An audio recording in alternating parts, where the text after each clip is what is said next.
আমি চলে এসেছি। তো আমাদের এখন এখানে বিয়ে বাড়ি চলছে। আমার কিছু কথা শোনা যাচ্ছে না, কিন্তু এখানে বিয়ে বাড়ি চলছে এখন।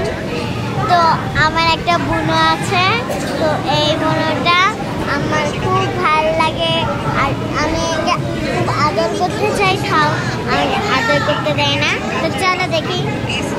টাকা টাকা রে, শুধু ফোনে গুজে থাকবে। রিয়া টাকা বুঝে নাই, ফোনে গুজে থাকবে। তো আমি শাম্পার সাথে দেখা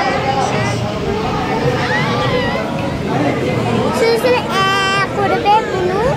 আর এখন তো গাইস ও কিছু বলতে পারছে না, তো আমি সব ওইখান ওপরটা দেখাবো। তো চলো, আরে দাঁড়া না।